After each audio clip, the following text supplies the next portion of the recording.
Bonjour et bienvenue sur le podcast Les Sensibles, le podcast dédié à toutes les personnes qui se sentent de près ou de loin concernées par le sujet de la haute sensibilité. Je m'appelle Sophie et depuis ma plus tendre enfance, on me répète inlassablement que je suis trop sensible. Parce que l'amour, la sexualité et les relations font partie de mes sujets préférés et qu'on va pas se mentir, parfois c'est un peu la galère. J'ai à cœur de vous emmener 2 fois par mois dans l'intimité de personnes hautement sensibles et des experts qui les accompagnent. De leurs premiers amours à leurs derniers émois, ces cœurs à prendre ou plus à prendre nous dévoileront leur cheminement personnel et sensuel. J'espère que leurs confidences sans filtre sauront toucher votre corde sensible, qu'elles vous apporteront de l'écho, de l'espoir et peut-être même des réponses à vos questions. Si le sujet de la haute sensibilité vous parle, n'hésitez pas à suivre le compte Instagram du Bonheur en Barre, où je vous partage chaque semaine des illustrations et des informations pleines d'émotions. Bonne écoute! Bonjour! Aujourd'hui, je vous retrouve en compagnie de Jennifer, qui est coach d'hypersensible et naturopathe, plus connue sous le nom d'Atypie Sérénité sur Instagram. Jennifer nous parle de ses relations amoureuses. Elle nous parle un peu de son cheminement amoureux et de comment elle a pu rencontrer, son compagnon actuel avec qui, pour le coup, elle se sent vraiment bien et à sa place. On a aussi parlé de son nouveau rôle de maman et de comment l'hypersensibilité joue un impact aussi là-dedans, et de cycle menstruel. Comme j'en ai parlé dans des articles récemment, je trouvais intéressant de pouvoir faire témoigner une naturopathe sur le sujet. Je vous laisse donc en compagnie de Jennifer et j'espère que cet épisode vous plaira. Bonne écoute!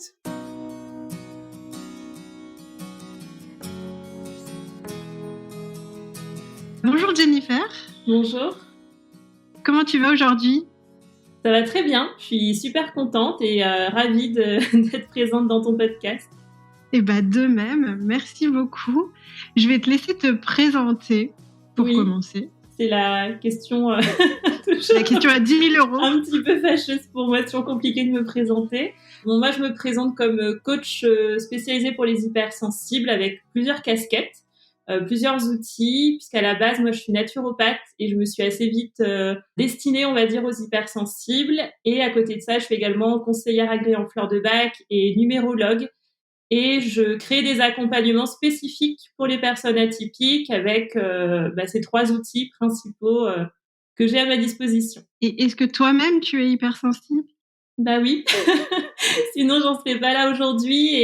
Et c'est en faisant ma formation de naturopathie, justement, où j'ai découvert que j'étais hypersensible à 31 ans. C'est un terme que j'ai évité pendant assez longtemps et je me reconnaissais pas du tout. Je me sentais totalement à l'opposé. Et en fait, il s'est passé, on va dire, des événements, des choses pendant ma reconversion qui ont été vraiment lourdes de sens à ce niveau-là. Et je me suis retrouvée du coup à lancer mon activité de naturopathe en n'ayant que des hypersensibles en fait, parce que je cheminais moi-même à ce niveau-là de mon côté personnel. Et c'est ça qui a fait que j'ai eu l'envie aussi de me spécialiser pour ces personnes-là, parce que c'est des ressources qui m'ont manqué moi dans mon parcours, que je souhaite aujourd'hui apporter à ces personnes atypiques qui se reconnaissent pas forcément dans beaucoup de choses de la société aujourd'hui. Et juste pour l'histoire, tu faisais quoi avant d'être naturo? 40 000 choses. J'étais perdue au niveau professionnel. Moi, j'ai fait des longues études parce que ça me faisait un petit peu... Enfin, c'est pas que ça me faisait peur de me lancer dans la vie pro, mais on va dire que j'ai reculé l'échéance au plus loin parce que je savais pas quoi faire. Donc, j'ai fait des études parce que j'adore étudier, j'adore apprendre. Donc, j'ai fait des études dans le domaine artistique. J'ai fait un passage aux Beaux-Arts pour terminer un master en cinéma. Et j'ai pas retrouvé du tout la vocation que j'avais au départ avec ces études dans le monde professionnel réel. J'ai eu pas mal de déconvenues, donc en fait j'ai enchaîné mes petits boulots alimentaires. Donc j'ai fait essentiellement de la vente. J'ai fait des saisons dans le domaine agricole. J'ai fait du service en restauration. J'ai bossé dans des campings. Enfin bon, je vais pas te faire la liste de mon CV. Il faudrait 2 heures de podcast, je pense, mais j'ai fait beaucoup de choses avant qui étaient plutôt de l'ordre du job alimentaire. Aujourd'hui, tu penses que tu t'es trouvée professionnellement? Ah, complètement. Là, je me sens totalement à ma place, vraiment. Et encore là, au fil des années, parce que là, ça fait 3 ans que je me suis lancée à mon compte en ayant commencé par la naturopathie, et je me sens totalement alignée avec ce que je souhaite faire, avec mes valeurs, avec mes compétences aussi. Enfin, vraiment, je pense que je pourrais pas être ailleurs que là où je suis aujourd'hui.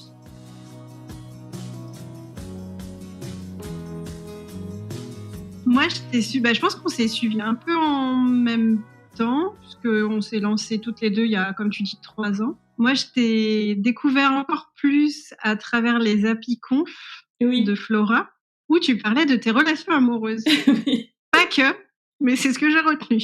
Oui, c'était une conférence dédiée justement sur, je m'en rappelle très bien, parce que l'exercice n'avait pas été évident, moi, à l'époque, de faire une conférence d'1 heure et de devoir condenser un petit peu tout ce que je pensais sur le sujet des relations amoureuses pour les vivre de manière harmonieuse. Je me rappelle du titre, quand on est hypersensible. Aujourd'hui, est-ce que tu peux nous parler de tes relations amoureuses ? Oui, moi aujourd'hui, je suis en couple, je suis mariée, j'ai un enfant et j'ai trouvé l'homme de ma vie, moi, aujourd'hui. Et ça a été un chemin pas forcément évident. Je l'ai trouvé sur le tard. Mais pareil, au niveau de ma vie perso, là, je me sens hyper alignée aussi avec la personne avec laquelle je vis actuellement. Bon, déjà, dans mon profil numérologique, parce que bon, j'aime bien aussi expliquer avec ça, moi, je suis née un jour 2. Et le 2, c'est la dualité, c'est la binomie, et c'est des gens qui très tôt se mettent en couple, la plupart du temps quand on a du 2 dans son thème numérologique. Et donc moi, très tôt, j'ai eu ce besoin d'être en couple. Très tôt, je voulais être maman parce qu'il y a aussi le côté maternant dans le 2. Toute jeune, je me rappelle dire à ma mère, moi j'ai envie d'avoir 6 enfants. Vraiment, je me voyais avec plein d'enfants et un mari, très jeune. Et j'ai eu une première relation amoureuse vraiment sérieuse quand j'avais 19 ans, il me semble. Et en fait, j'étais tout de suite tout feu tout flamme, j'étais passionnée, j'étais tout de suite dans la fusion et c'était bon, c'était l'homme de ma vie, il n'y en aurait pas d'autre. Dès qu'il y avait du coup une rupture, parce que forcément j'ai eu plusieurs expériences avant de connaître l'homme avec lequel je vis actuellement, dès que j'avais une rupture, c'était bon, je trouverais jamais personne d'autre. C'était lui et pas un autre. Et il y avait vraiment ce côté de fusion. Et j'ai vécu du coup plusieurs expériences amoureuses où à chaque fois, je me suis un petit peu cassé les dents parce que je me retrouvais sans cesse avec des hommes qui avaient un besoin de liberté, qui faisait qu'au final, ils s'engageaient jamais complètement avec moi, alors que moi, j'étais un peu Miss Engagement, où moi, je m'engageais tout de suite et c'était parti pour le reste de la vie. Donc, j'ai eu des belles expériences amoureuses quand même. Enfin, j'en garde un très bon souvenir. Mais c'est vrai que je me rappelle, on va dire, je crois que c'était autour de mes 24, 25 ans, donc c'était il y a presque 10 ans maintenant, où j'ai eu un peu une prise de conscience en me disant, mais tiens, il y a quelque chose il y a quelque chose qui tourne pas rond chez moi, de me dire, mais en fait, à chaque fois, j'attire les mêmes hommes, le même type d'hommes. Et je crois que c'est à partir de ce moment-là où je me suis vraiment questionnée sur moi et pas à questionner l'autre, quelque part, et à me dire, il y a quelque chose à travailler chez toi, et c'est comme ça que j'ai commencé aussi à m'intéresser au développement personnel à cette époque. Et est-ce que tu penses que ton hypersensibilité joue un rôle dans les hommes qui t'attiraient ? Je pense que oui, parce que c'est des choses que je vois aujourd'hui dans les femmes que j'accompagne aussi, puisque j'ai un accompagnement sur la sphère justement perso. Et quelque chose qui revient souvent, c'est la question de choisir le bon partenaire pour soi, de pas attirer les bons partenaires, et en même temps la dépendance affective. Et je pense que j'étais un petit peu dans les deux, clairement. J'étais aussi dans une phase où clairement j'acceptais de faire des concessions. J'acceptais de me dire oui, c'est peut-être à moi de faire des efforts, c'est peut-être à moi d'accepter son besoin de liberté. Et c'est vrai que j'avais cette tendance même, et j'étais totalement alignée avec ça. J'avais une phrase que je disais souvent où moi, quand je suis amoureuse, je mets l'autre sur un piédestal, je le mets en lumière, et c'est moi qui me mets un petit peu dans l'ombre, en retrait.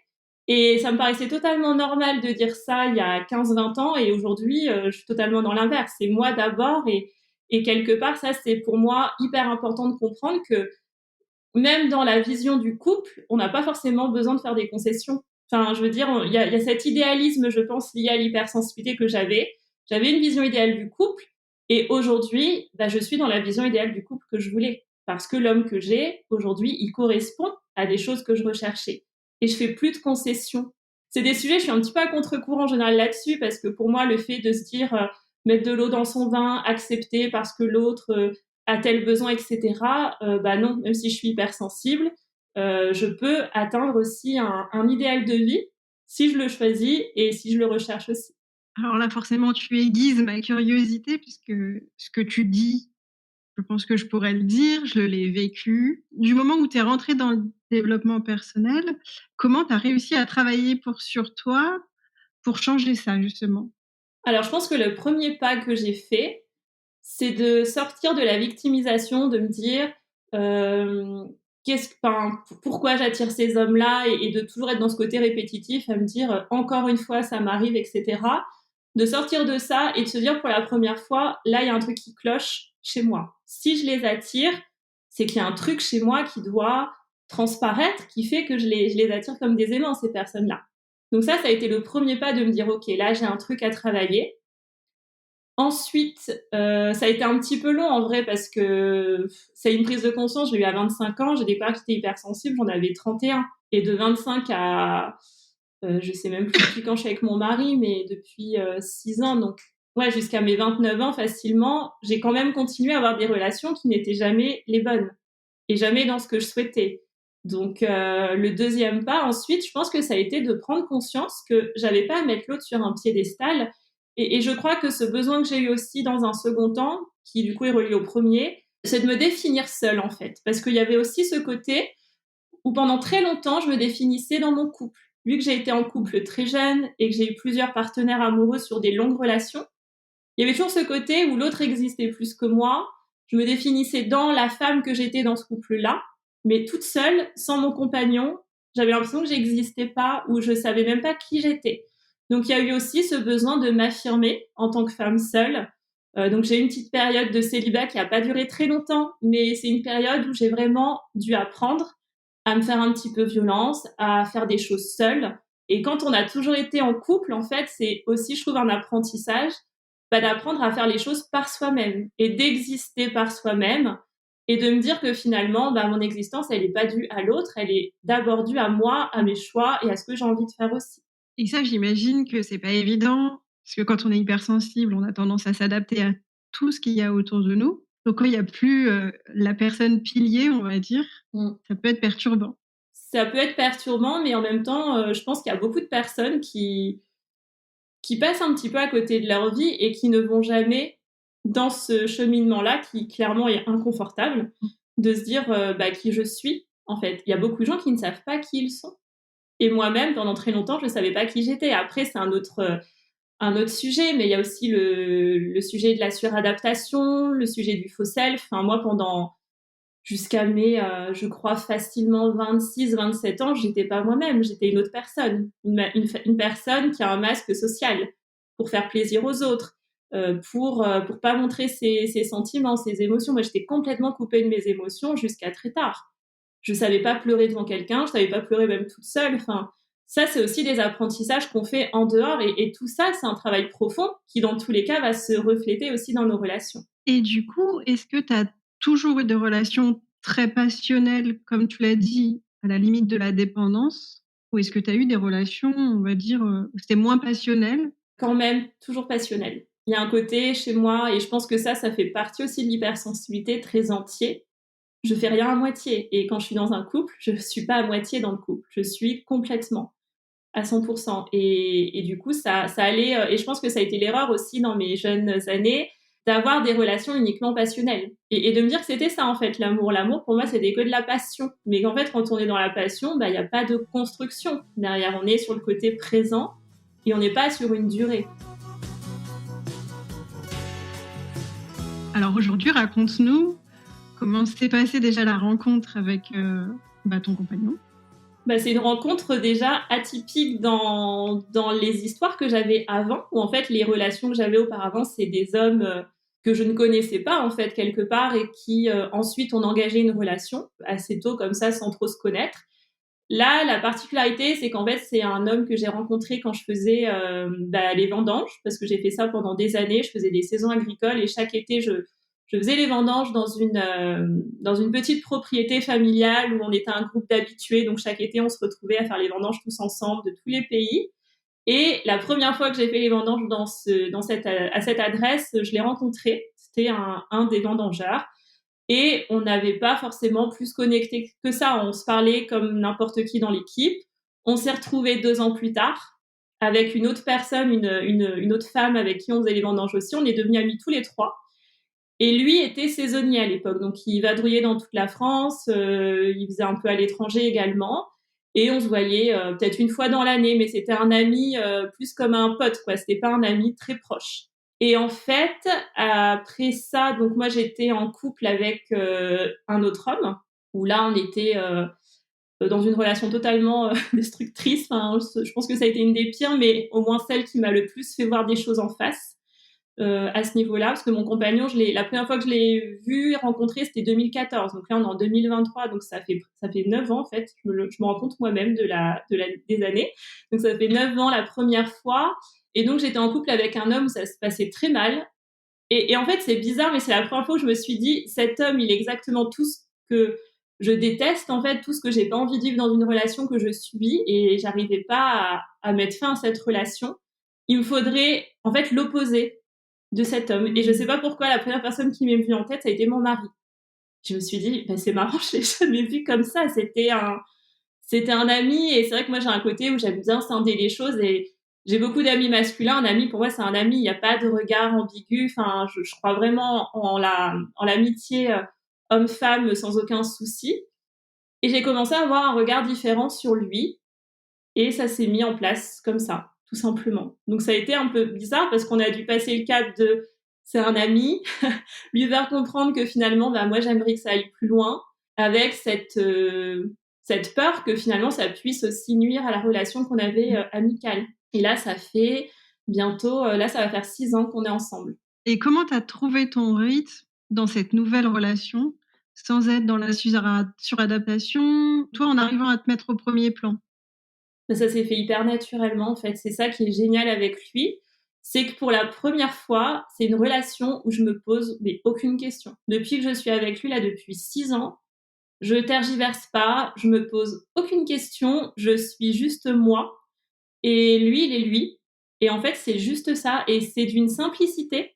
Il n'y a aucune difficulté, quoi. Enfin, c'est ça qui est incroyable dans la relation que je vis avec lui. Et c'est en ça que pour moi, c'est une relation idéale. Parce que jusqu'à ce que je vive ça avec lui, bah, j'étais que dans des relations où je me posais 40 000 questions. Pourquoi il est pas comme ça? Pourquoi il me dit pas je t'aime? Pourquoi il fait pas ça? Pourquoi il me fait pas tel geste d'affection? Pourquoi c'est toujours compliqué? Et en fait, c'était incessant. Et là, c'est la première fois où c'est une relation où il y a vraiment mais aucune difficulté. Donc, je saurais même pas répondre à ta question finalement. C'est comme s'il y avait eu 0 effort. Et depuis que tu es devenue maman, comment ça se passe? C'est la même chose, c'est hyper simple. La plus grosse crainte que j'avais, et je pense que c'est pas une crainte commune à toutes les mères, j'ai l'impression, en tout cas dans les retours que j'ai avec des mamans avec lesquelles je peux discuter, j'avais aucune crainte sur mon bébé ou sur comment ça allait se passer moi en tant que mère avec lui. Enfin, vraiment, je me posais 0 question.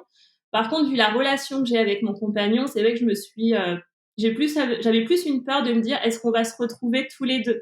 Est-ce que la fusion qu'on a aujourd'hui, lui et moi, c'est quelque chose qui va perdurer? Est-ce qu'on va continuer à avoir des moments ensemble?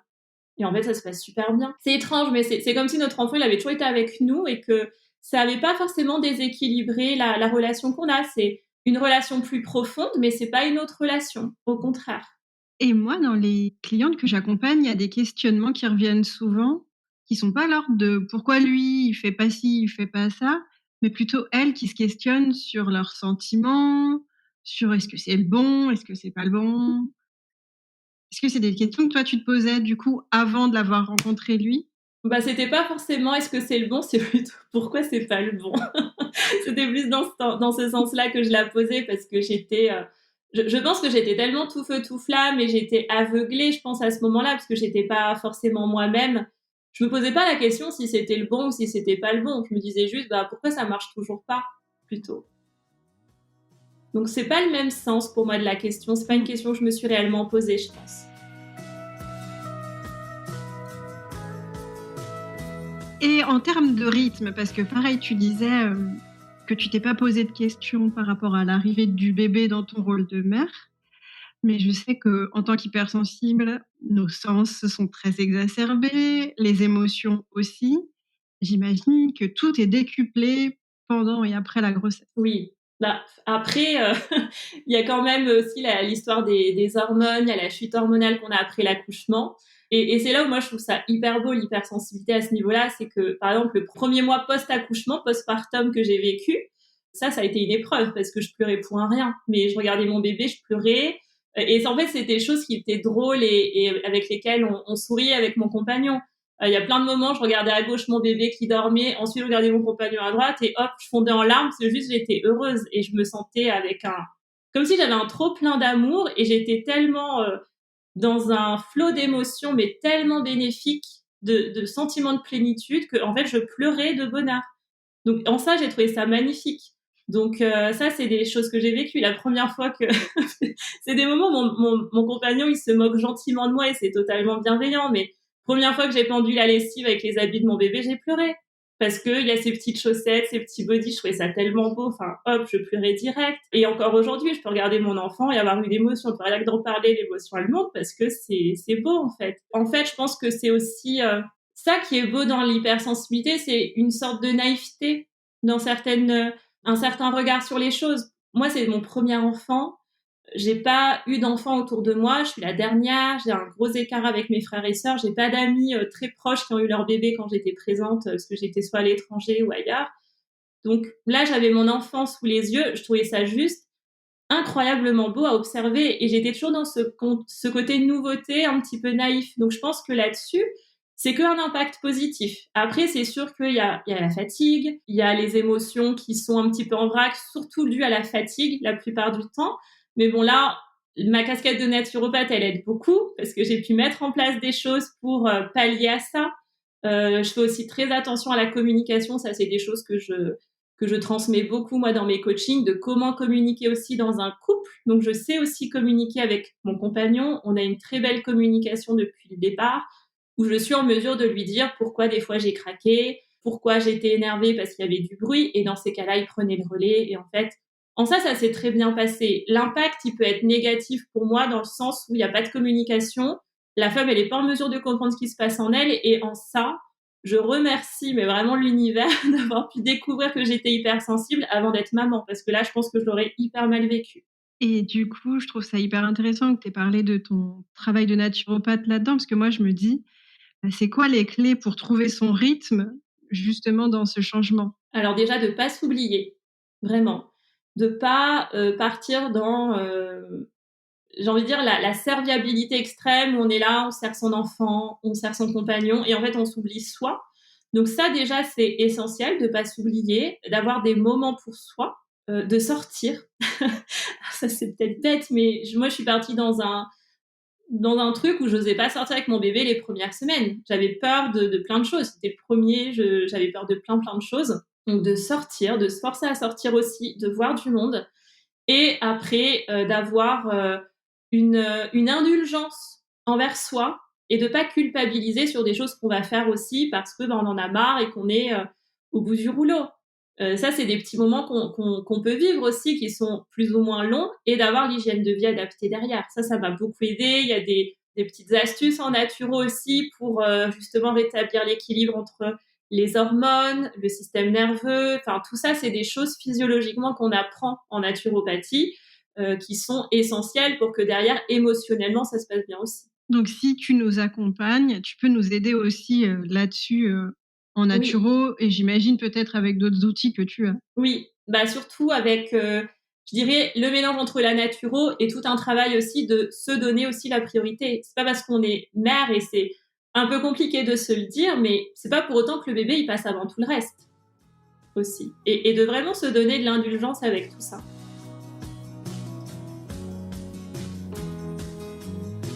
Je sais qu'en off, on avait parlé du cycle menstruel. Donc pour des personnes qui ne sont pas mamans ou pas encore, ou qui le sont, mais qui ont retrouvé un cycle plus classique. Est-ce que pour toi, les personnes hypersensibles le vivent de manière plus forte? Totalement. Il y a plein de choses. Et c'est là où moi j'ai trouvé ça très intéressant quand j'ai fait ma formation de naturopathie. On parlait pas on n'a pas parlé d'hypersensibilité, mais moi de ce que j'ai observé dans toutes les personnes que j'ai pu accompagner, il y a des thèmes qui reviennent, et notamment le thème du cycle. Bah oui, forcément, on est beaucoup plus sensible. En fait, ce qu'il faut comprendre au niveau de l'hypersensibilité aussi, d'un point de vue physiologique, il y a des différences qui sont prouvées et qu'on remarque et qu'on connaît, je dirais, quand on a cette casquette de naturopathe aussi. C'est que le système nerveux, il est beaucoup plus sensible. Et en fait, ce qu'on oublie souvent ou qu'on ne sait pas, c'est que le système nerveux, il est relié au système hormonal. Donc derrière, il y a même des...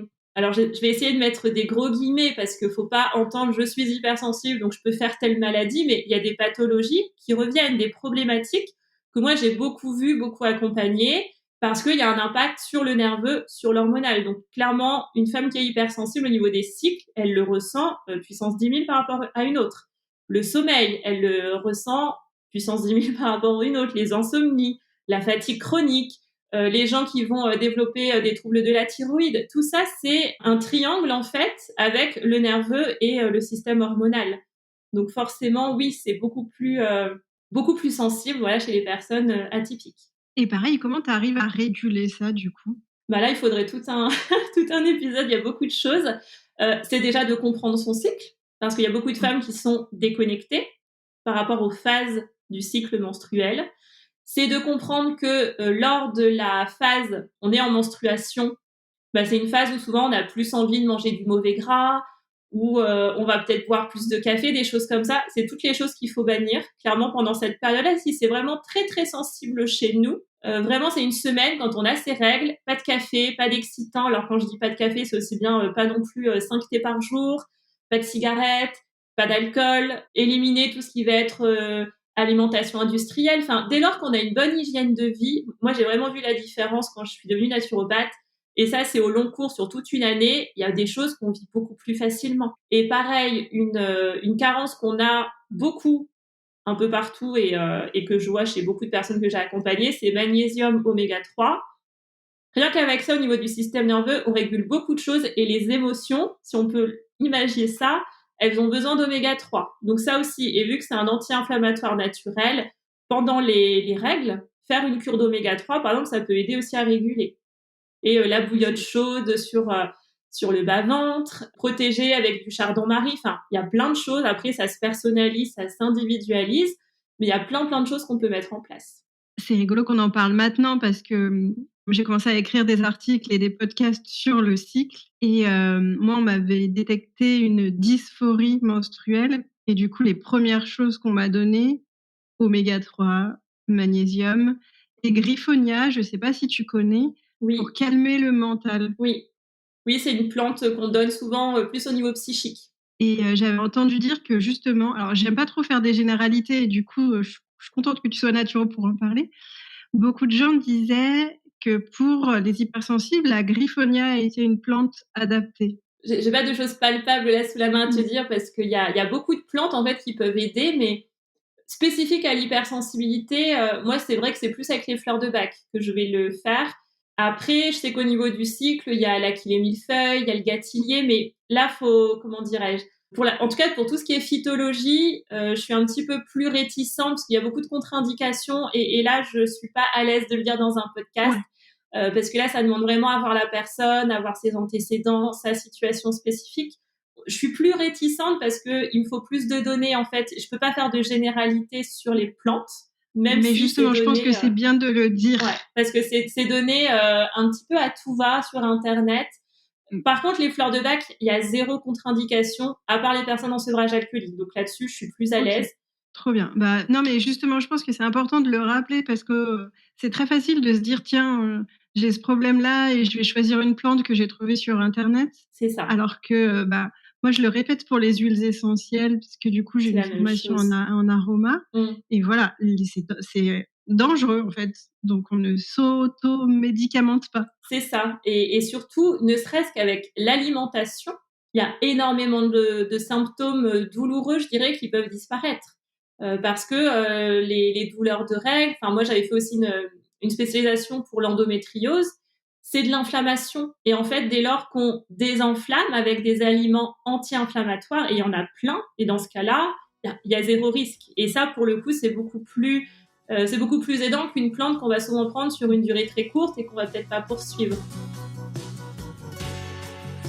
Est-ce que toi, il y a des choses que tu avais envie de parler qui étaient importants ? Il y a un sujet, en fait, ça m'est venu ensuite parce que j'ai fait une séance de coaching sur le sujet il y a quelques semaines, et c'est revenu avec une autre cliente. Et c'est vrai que c'est une prise de conscience qu'elles ont eue suite à notre séance, tu vois, sur le côté maternant quand on est en couple. Et je pense qu'il y a aussi ce côté-là, quand on est hypersensible, d'être une femme maternante, qui est mal perçue par la société. Moi, je sais que c'est quelque chose qui m'a plus ou moins été reproché, non pas par mes partenaires, mais des personnes extérieures.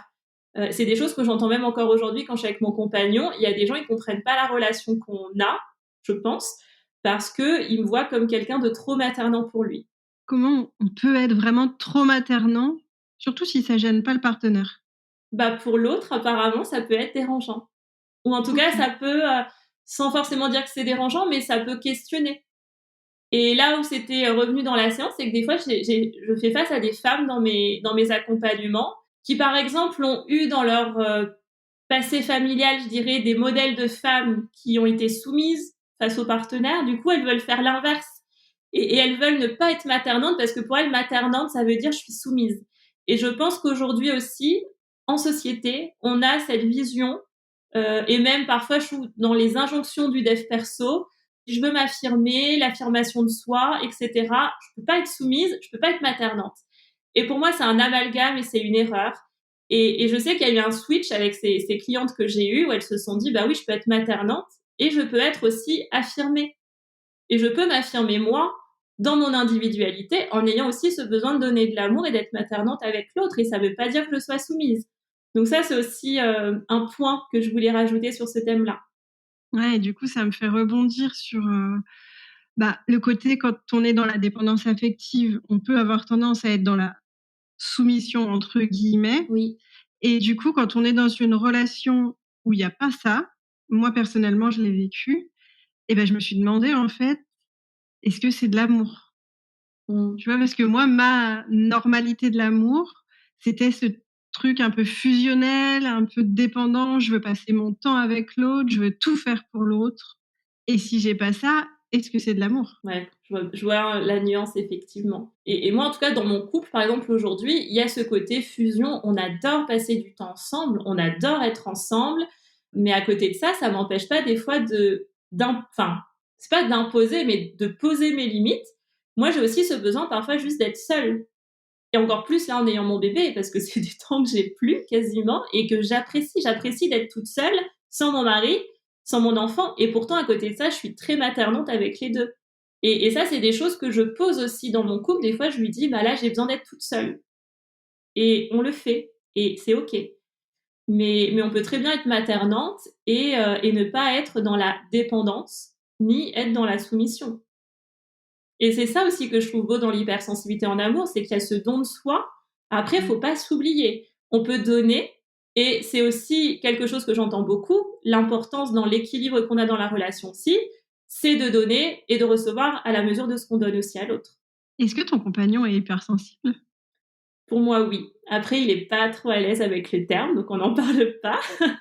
Il aime pas, enfin, je pense qu'il est pas à l'aise encore avec ça, mais il l'est complètement pour moi. Dans une autre forme que la mienne, mais il est hypersensible.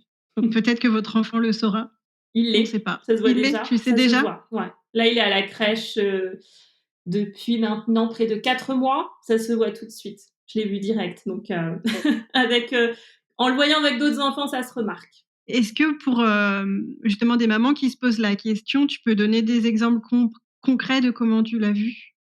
C'est des retours qu'on a de l'extérieur. C'est-à-dire que tant qu'il était avec moi tout seul et que je le voyais pas forcément en collectivité comme là, une journée complète à la crèche, je le voyais pas forcément. Et les retours que j'ai eus, ça a été, c'est toujours dans la bienveillance, hein, mais c'est rigolo cette façon il observe beaucoup avant de faire quelque chose. Dès qu'il y a un changement de personnes dans l'équipe, parce que nous c'est une grande crèche, c'est une des plus grandes, donc elles sont facilement 4 dans l'espace où il y a les bébés de son âge, et parfois ça bouge, il y a des roulements comme ça. Il a du mal, il crie, il va pleurer, et c'est surtout dans l'observation.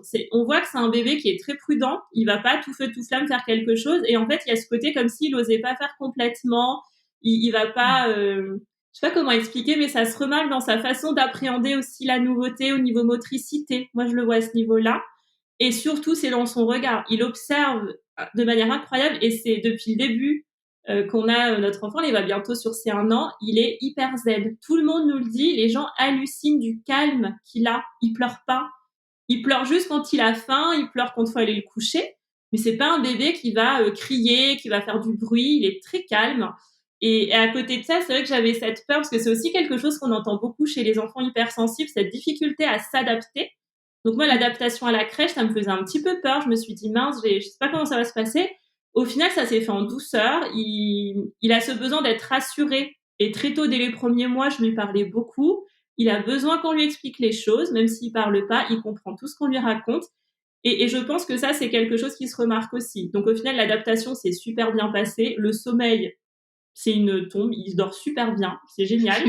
Mais par contre, comment je vais dire, on ressent tout de suite ce besoin qu'il a qu'on lui explique tout et de le préparer aux choses. Si je le fais pas, il pleure.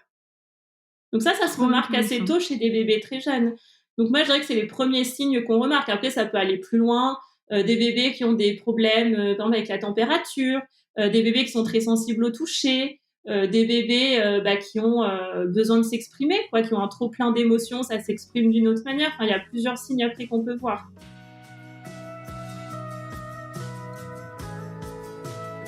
Une dernière question avant de terminer. Je m'intéresse en ce moment beaucoup aux écrits d'Esther Perel. Je ne sais pas si tu vois qui c'est. Pas du tout. C'est une personne en fait qui explique que dans une relation, on a tendance à vouloir que notre partenaire soit notre meilleur ami, notre amant, limite notre père. Enfin, tu vois, on lui demande beaucoup de choses. Et elle dit que c'est assez complexe de demander d'un côté la sécurité, la confiance, l'amour inconditionnel, et de l'autre, le désir, la passion, le mystère et limite le danger. Est-ce que toi, tu as la sensation d'avoir trouvé ces deux facettes-là dans ton compagnon ? La première réponse qui me vient, c'est oui, si j'ai bien compris ces deux facettes. Après, c'est vrai que moi, je suis plus sur le côté outil de personnalité avec la numérologie et puis aussi avec les tempéraments hippocratiques que j'utilise en naturopathie. Moi, c'est comme ça que je fais le test d'hypersensibilité dans mes séances. Je veux bien que tu nous racontes ça parce que je suis sûre que ça peut intéresser pas mal de monde. En fait, en naturopathie, la majeure partie du temps, on s'appuie sur ce qu'on appelle les tempéraments hippocratiques, qui sont au nombre de 4, qui nous permettent d'établir notre bilan de vitalité. Moi, aujourd'hui, je travaille plus du tout comme ça. Je l'utilise comme un outil de développement personnel et de personnalité pour les hypersensibles. Et en fait, sur ces 4 profils, on va voir exactement le psychique, les émotions, la relation aux autres, physiquement, morphologiquement. Il y a beaucoup de... Ça fait vraiment une grille de lecture globale de la personne et en fonction de ça, le naturopathe, il adapte ses conseils. C'est pour ça que, par exemple, sur la question des plantes, en fonction du profil qu'on a, de son bilan de vitalité, etc., il y a plein de choses qu'on va croiser, de données qui vont nous permettre d'établir un protocole en hygiène de vie. Et donc, on se base sur les tempéraments hippocratiques. Et moi, dans ma pratique, ce que j'ai pu observer, c'est qu'il y a 2 tempéraments qui ressortent tout le temps chez les hypersensibles. Et moi, en fonction de ça, ça me fait une première porte d'entrée pour leur expliquer leur rapport aux émotions. Donc, de manière schématique, il y en a un des deux, il contrôle l'émotion, on voit rien. C'est un roc, il tient le bon bout, il continue d'assurer, il ne montre rien de ses ressentis. Et à l'inverse, le deuxième, c'est totalement l'opposé. C'est une éponge émotionnelle, il est vulnérable à tout ce qui se passe autour de lui, etc. Donc là, c'est les 2 grands, très schématique, ce que je dis. C'est une séance qui dure 1h30 en général. Et en fait, si je pense à mon compagnon, il est à l'opposé de moi. Et ça, c'est ce que je dis très souvent aussi dans mes séances, c'est que pour moi, un couple qui tient, c'est un couple où on va vers quelqu'un qui ne nous ressemble pas complètement. Et même si lui, il est hypersensible, il n'a pas le même profil hippocratique que moi. Au niveau de la numérologie, il y a des nombres qui se retrouvent, mais il y a aussi des nombres complémentaires. Et ce qui est bien, je dirais, chez mon compagnon, et que moi, j'avais besoin de retrouver parce que ça fait partie de ma personnalité, c'est quelqu'un qui aime la nouveauté, c'est quelqu'un qui ne s'ennuie pas et qui aime bien, il y a un petit peu côté aventureux, et en même temps, beaucoup dans la sécurité. Donc au final, ça me correspond aussi totalement. Donc pour moi, je retrouve les 2 facettes chez lui dans ce qu'il est en tout cas. Ouais, c'est hyper intéressant de faire le lien avec la numérologie justement. Eh ben merci, moi je n'ai plus rien à ajouter. Si tu as envie de terminer sur un conseil ou quelque chose qui toi t'a aidé justement pour te trouver trouver ton rythme et te trouver dans les relations, etc. Je pense que la première chose, c'est de vraiment aller à l'exploration de soi, d'apprendre à se connaître et de s'aimer soi. C'est vrai qu'on n'en a pas parlé, mais c'est pour moi la grosse embûche que j'ai eue pendant des années, c'est que je me suis pas aimée. Et c'est d'apprendre à s'aimer soi-même avant de pouvoir donner à l'autre sans avoir je dirais, un besoin démesuré de retour quelque part. Et c'est là où je pense que l'équilibre des relations se passe, c'est de ne surtout pas attendre de l'autre, de remplir, je dirais, des carences ou des vides qu'on a soi-même, qu'on est responsable en fait. C'est à nous de les remplir nous-mêmes avant de pouvoir demander à l'autre de rentrer dans notre sphère privée et d'avoir une relation équilibrée. Donc, de surtout pas hésiter à aller chercher qui l'on est profondément et à s'aimer profondément. Ça, c'est possible grâce à plein d'outils. Et c'est surtout, je pense, le message sur lequel j'aimerais terminer en tout cas. Trop bien. Et avant de terminer, une dernière question qui m'est venue, mais parce que je trouve ça trop important.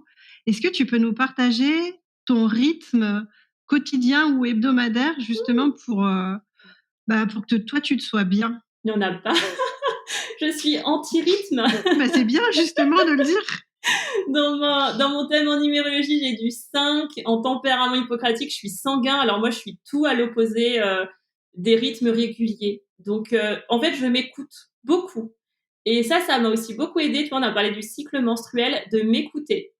Et ça, c'est quelque chose qui m'a beaucoup aidée. Et je suis très indulgente envers moi. Des jours où j'ai pas envie et que j'ai une to-do list longue comme le bras, je fais pas. Parce que juste, j'ai pas l'énergie pour. Et des jours où parfois, c'est pour ça, moi, j'ai un rythme beaucoup en pic, hein, en vague et en montagne. Vraiment, c'est l'image des montagnes. Il y a des jours où j'ai pas forcément grand chose à faire. Par contre, je vais avoir une énergie que je dois dépenser. Et là, je vais faire en une demi-journée ce que j'aurais fait en 4 jours. Donc, je m'écoute. En fait, j'ai pas de rythme, je m'écoute. Par contre, j'exprime mes besoins. Je pense que c'est surtout ça, mon rythme, c'est que j'exprime mes besoins. Si j'ai besoin de sortir voir des gens, je le fais. Que mon mari soit d'accord ou pas, je ne demande l'autorisation à personne. De toute façon, il n'a pas à me la donner. Et c'est comme ça qu'on fonctionne aussi. Et si j'ai besoin d'être toute seule, j'ai besoin d'être toute seule. Justement, je trouve ça important de dire qu'on n'est pas obligé d'avoir un rythme hyper fixe et qu'au contraire, moi, je pense qu'on est cyclique. Donc, du coup, au moins l'assumer et répondre à nos besoins, ça me semble le plus important. C'est ça, c'est la base. Parfait. Le mot de la fin. Merci beaucoup, Jennifer, de nous avoir partagé tout ça. Merci à toi pour l'invitation. Avec plaisir. Est-ce que tu peux nous dire où on peut te retrouver? Oui, alors sur Instagram, mon profil c'est Atypie Sérénité. Et là, il y aura tous mes comptes. J'ai une chaîne YouTube aussi, j'ai un site internet. Enfin, tout est en lien sur la page Insta. Donc, c'est ce qu'il y a de plus simple. Parfait. Je remets tout ça dans les ressources de l'épisode de toute façon. Ça marche. Merci. Merci.